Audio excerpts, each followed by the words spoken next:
Olá, estamos aqui novamente para conversarmos de maneira sintética sobre a história da educação. Vamos falar da educação em um momento importantíssimo da história, que foi o período de transição entre a Idade Média, fundamentada no modo de produção feudal na Europa, e a modernidade, né, que vai se constituir como como uma sociedade burguesa, a sociedade que tem como fundamento estrutural o modo de produção capitalista. Foi um período longo de transição, desde a crise do mundo feudal até a consolidação do mundo burguês. E esse processo vai trazer mudanças substantivas na esfera educacional. Por quê? Porque a educação tem por natureza última a reprodução social, né? A educação vai procurar reproduzir determinadas formas de sociedade e determinados indivíduos capazes de viver nessas sociedades. É claro que essa reprodução não é uma reprodução linear, porque ela não reproduz só o que está posto. Ela reproduz também as contradições que existem na sociedade. Por isso que a educação também tem um aspecto contraditório, tem também um aspecto questionador. Ela não é pura reprodução do que está. Se fosse isso, não haveria modificações, certo? Então,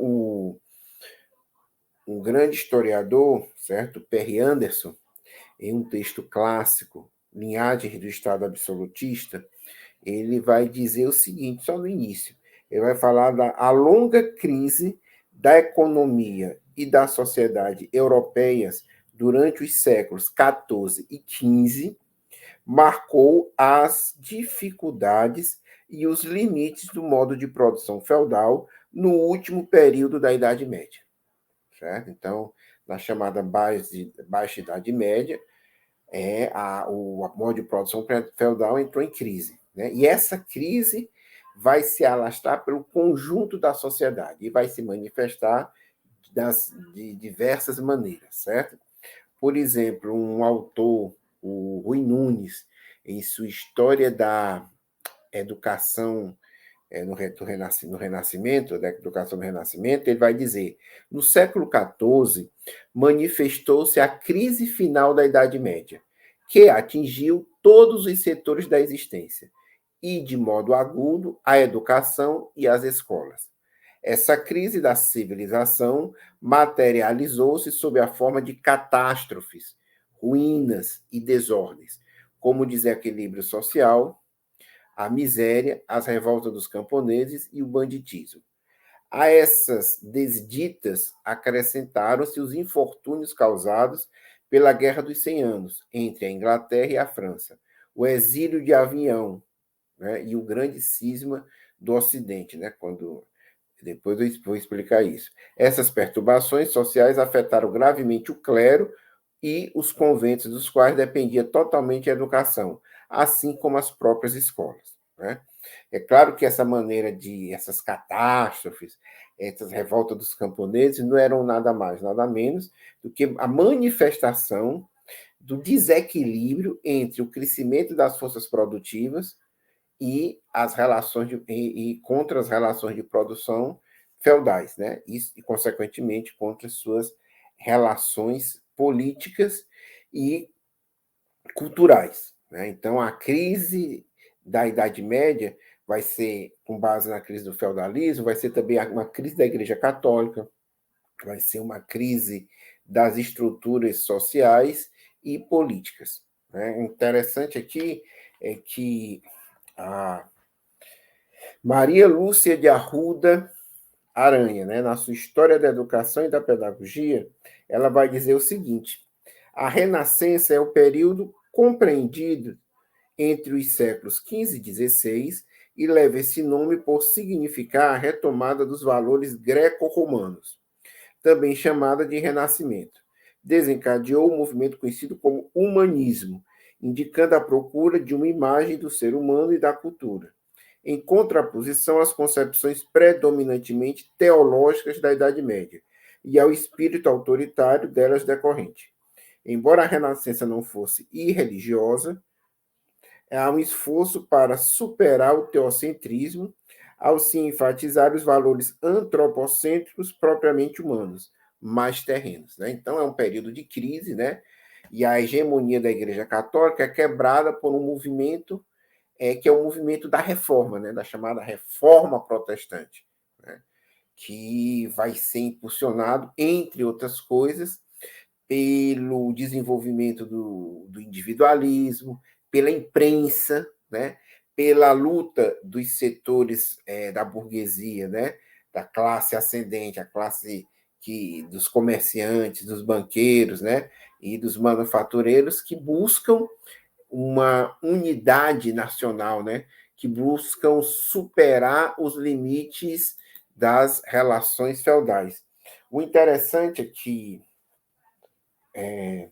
Marx, né, no Manifesto do Partido Comunista, vai afirmar esse processo de desenvolvimento da burguesia, certo? Que vai expressar que ela se constitui inicialmente como uma classe, né, oprimida, né, e depois vai se desenvolver até chegar a ser classe dominante. Ele vai dizer aqui no manifesto: cada etapa da evolução percorrida pela burguesia foi acompanhada de um progresso político correspondente. Classe oprimida pelo despotismo feudal, a associação armada e autônoma na comuna, aqui república urbana independente, ali terceiro estado tributário da monarquia, depois durante o período manufatureiro, contrapeso da nobreza na monarquia feudal ou absoluta.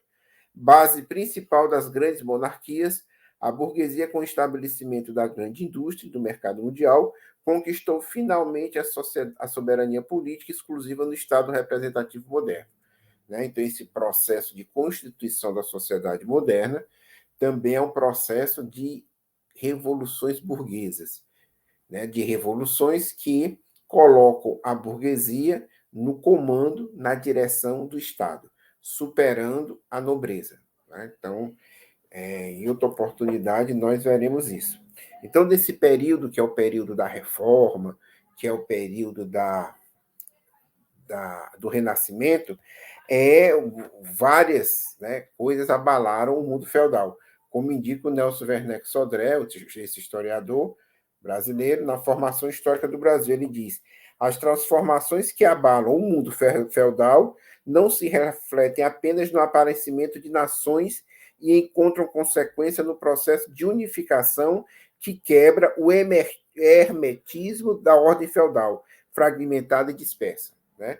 O fundamento da ordem feudal eram as estruturas políticas isoladas, descoordenadas, né? Unificadas apenas culturalmente pela Igreja Católica. Esse impulso da chamada burguesia exige cada vez mais uma unidade nacional. E ele diz aqui mais adiante: seus efeitos são também profundos e generalizados em outros domínios, inclusive o da cultura. Denunciam-se particularmente na eclosão da Renascença, que traduz a transferência do saber a camadas mais amplas do que aquelas que, sob o medievalismo, detinham o monopólio dos conhecimentos. Então, a democratização do saber. Né? Isso por via. A reforma protestante exige isso, né? Quando coloca a necessidade de tradução da Bíblia Sagrada para as línguas nacionais. Né? O que acaba com o monopólio da Igreja Católica nesse sentido, né? Além da invenção e da generalização da imprensa. Né? Então, há um impulso também cada vez maior para a leitura não ser feita mais no latim, mas nas chamadas línguas nacionais. Mais adiante, aqui o Nelson Werneck Sodré vai dizer: é uma nova camada social que emerge e que necessita dominar os conhecimentos para utilizá-los em seu benefício, a burguesia. Desvendam-se, então, os arquivos e mosteiros em que o saber antigo estava preservado, mas ilhado, mantido nos textos que os copistas mal reproduziam. É a fase em que o homem se torna realmente a medida de todas as coisas. E por isso mesmo, o humanismo renascentista representa o aproveitamento da contribuição e do patrimônio clássico sob condições sociais e políticas inteiramente novas. Ou seja, a burguesia necessita de um novo conhecimento, de uma nova cultura, de uma nova visão do mundo, que é contraposta à cultura do mundo feudal que era expressa na Igreja Católica. Uma cultura baseada no dogmatismo, baseada na hierarquia, né? Baseada na repressão, certo? Aos que discordavam, né? E isso vai contra o impulso da burguesia, que é o impulso expansionista, do mercado, do contato com novas culturas. As grandes e imperceptíveis obras do Renascimento são, pela contemporaneidade com o processo de unificação política, obras nacionais. E os idiomas ganham também as características nacionais. A utilização da imprensa possibilita a transferência do saber a uma nova camada social. Mais do que isso, possibilita a reforma e o livre exame do texto bíblico, quebrada a unidade religiosa, a ética que se antepunha ao surto mercantil começa a ver os seus próprios padrões em declínio, certo? E isso vai ter uma expressão imensa, né, cultural e educativa. Então, você precisa de uma nova estrutura educacional para expressar as mudanças substantivas nas sociedades europeias que estão superando a crise do feudalismo. Aqui, a Maria Lúcia de Arruda Aranha vai dizer o seguinte, né? Sobre a ascensão da burguesia. A maneira de pensar do humanismo associa-se a transformações econômicas que vinham ocorrendo desde o final da Idade Média, com o desenvolvimento das atividades artesanais e comerciais dos burgueses, os antigos servos libertos. A Revolução Comercial do século XVI caracterizou-se pelo novo modo de produção capitalista, acentuando a decadência do feudalismo, cuja riqueza era baseada na posse da terra. Né? Não surgiu o capitalismo nesse momento, ele não se tornou hegemônico. Mas as bases para o capitalismo, a generalização das relações mercantis, a unidade nacional, né? O avanço político da burguesia são condições, né? Como as grandes navegações, condições para a consolidação do capitalismo como modo de produção predominante. Né?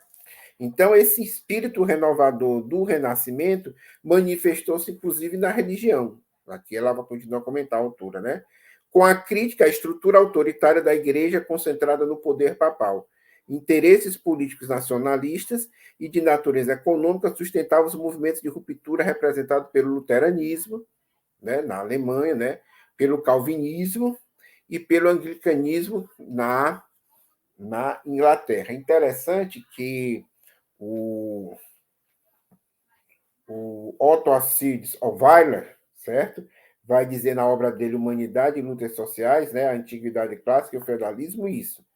Porque qual era a base do poder da Igreja Católica? Né? Ele vai dizer a população, que era em sua maioria constituída de camponeses, né, vinculados à gleba, né, ao pedaço de terra, né, estava inteiramente submetida à ideologia religiosa. As massas trabalhadoras, suportando infindavelmente toda sorte de gravames, castigos e perseguições por parte de seus senhores, praticamente não lhe restava outra saída senão deixar-se levar pela ilusão de merecer um mundo melhor. Que os curas, né, os padres, acenavam para a vida do além, de onde ninguém podia voltar para negar. A igreja predicava aos pobres a humildade e a obediência, o jejum e o desprezo pela vida, que era o preço cobrado pela sabedoria divina para garantir a salvação das almas dos deserdados. O ascetismo para os de baixo, enquanto os curas, né, os padres, associados aos senhores feudais, no alto, levavam vida de ócio, de glutões e beberrões. Inserida a igreja na estrutura do Estado, a própria ideologia religiosa cristã se adaptou às concepções hierarquizantes da sociedade feudal. É óbvio que o comunismo primitivo, o comunismo das primeiras comunidades cristãs, não tinha uma correlação, certo, com a estrutura faustuosa, certo, da Igreja Católica medieval. Esta se caracterizava por uma estrutura hierárquica que partia do simples cavaleiro, passava pelo barão, conde, e culminava com o rei ou imperador no vértice da pirâmide feudal, essa estrutura feudal. A mitologia dos deuses e santos espelha o mundo terreno da época. Lá no alto, no reino celestial, encontra-se a Santíssima Trindade, o Pai, o Filho e o Espírito Santo. Logo abaixo aparece a Maria, mãe de Deus, né, pronta a interceder junto ao Filho em favor dos necessitados. Os anjos são hierarquicamente organizados na seguinte ordem ascendente: anjos, arcanjos, principados, potestades, virtudes, dominações, tronos, querubins e serafins. Os santos, vassalos celestiais, tinham também uma sua hierarquia. Apóstolos, mártires, etc. E, por final, aqui neste mundo de lágrimas e sofrimento, cada círculo de pessoas, cada categoria profissional tinha seu santo padroeiro, que oficiava como uma espécie de suplicante diante de Deus misericordioso, em favor de seus míseros afilhados terrenos. Né?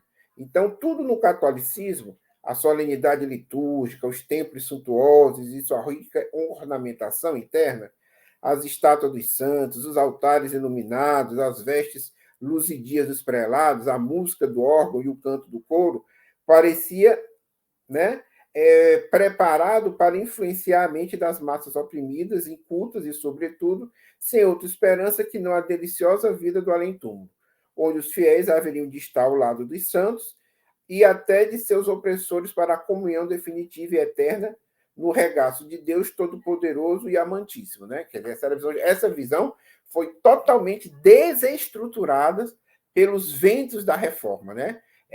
Na Inglaterra, a igreja se separa da igreja de Roma, né? E o chefe da igreja passa a ser o rei, o imperador. Né? Vem Lutero, questiona a estrutura, né?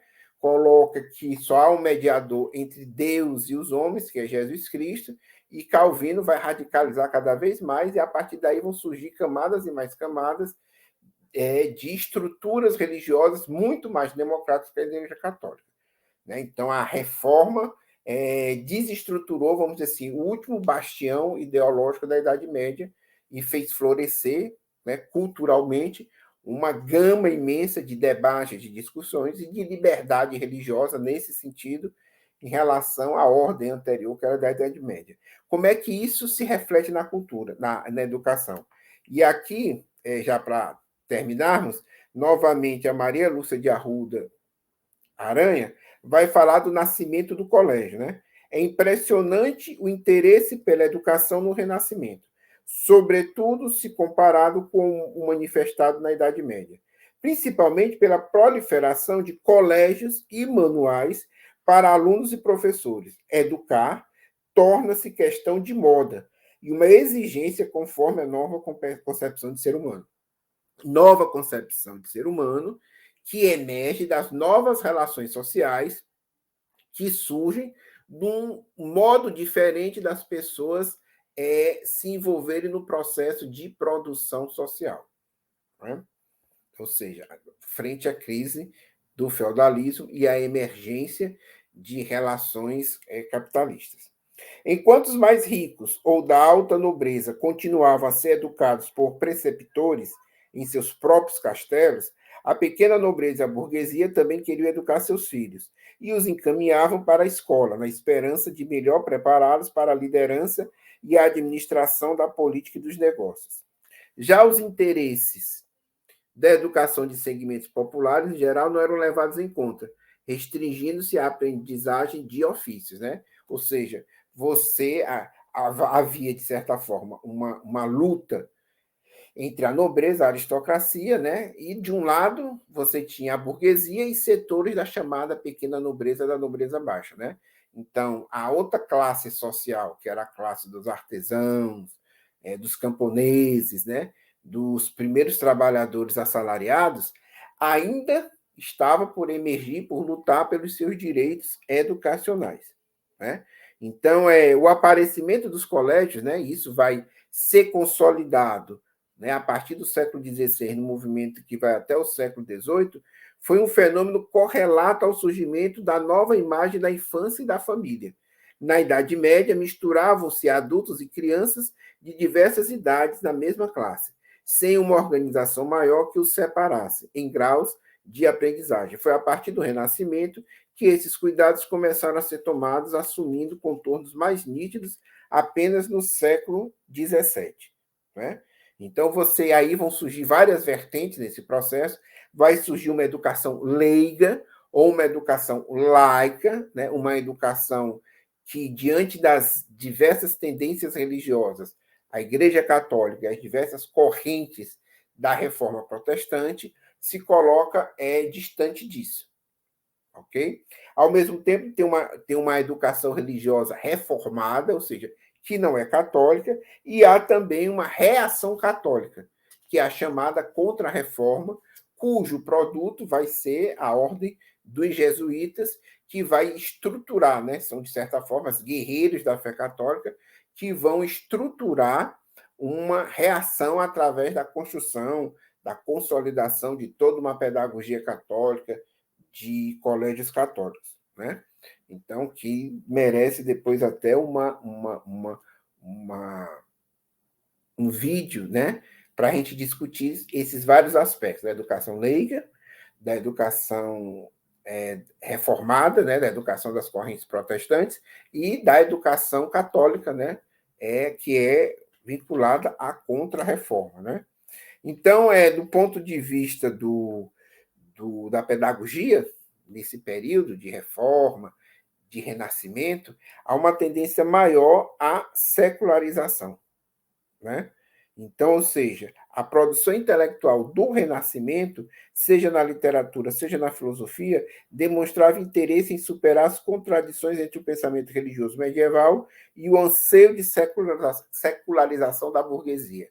Ou seja, acaba o monopólio da Igreja Católica sobre o conjunto dos interesses da sociedade civil, certo? Por quê? Porque a Igreja Católica não tem mais o monopólio do saber teológico, das relações sobrenaturais com outra realidade, certo? Porque há diversas correntes, há diversas leituras cristãs, então necessariamente há uma tendência à secularização, tá certo? E vamos ter grandes intelectuais, certo? Vinculados a esse processo, né? Que, inclusive, nós vamos produzir vídeos sobre eles, né? É isso e até a próxima.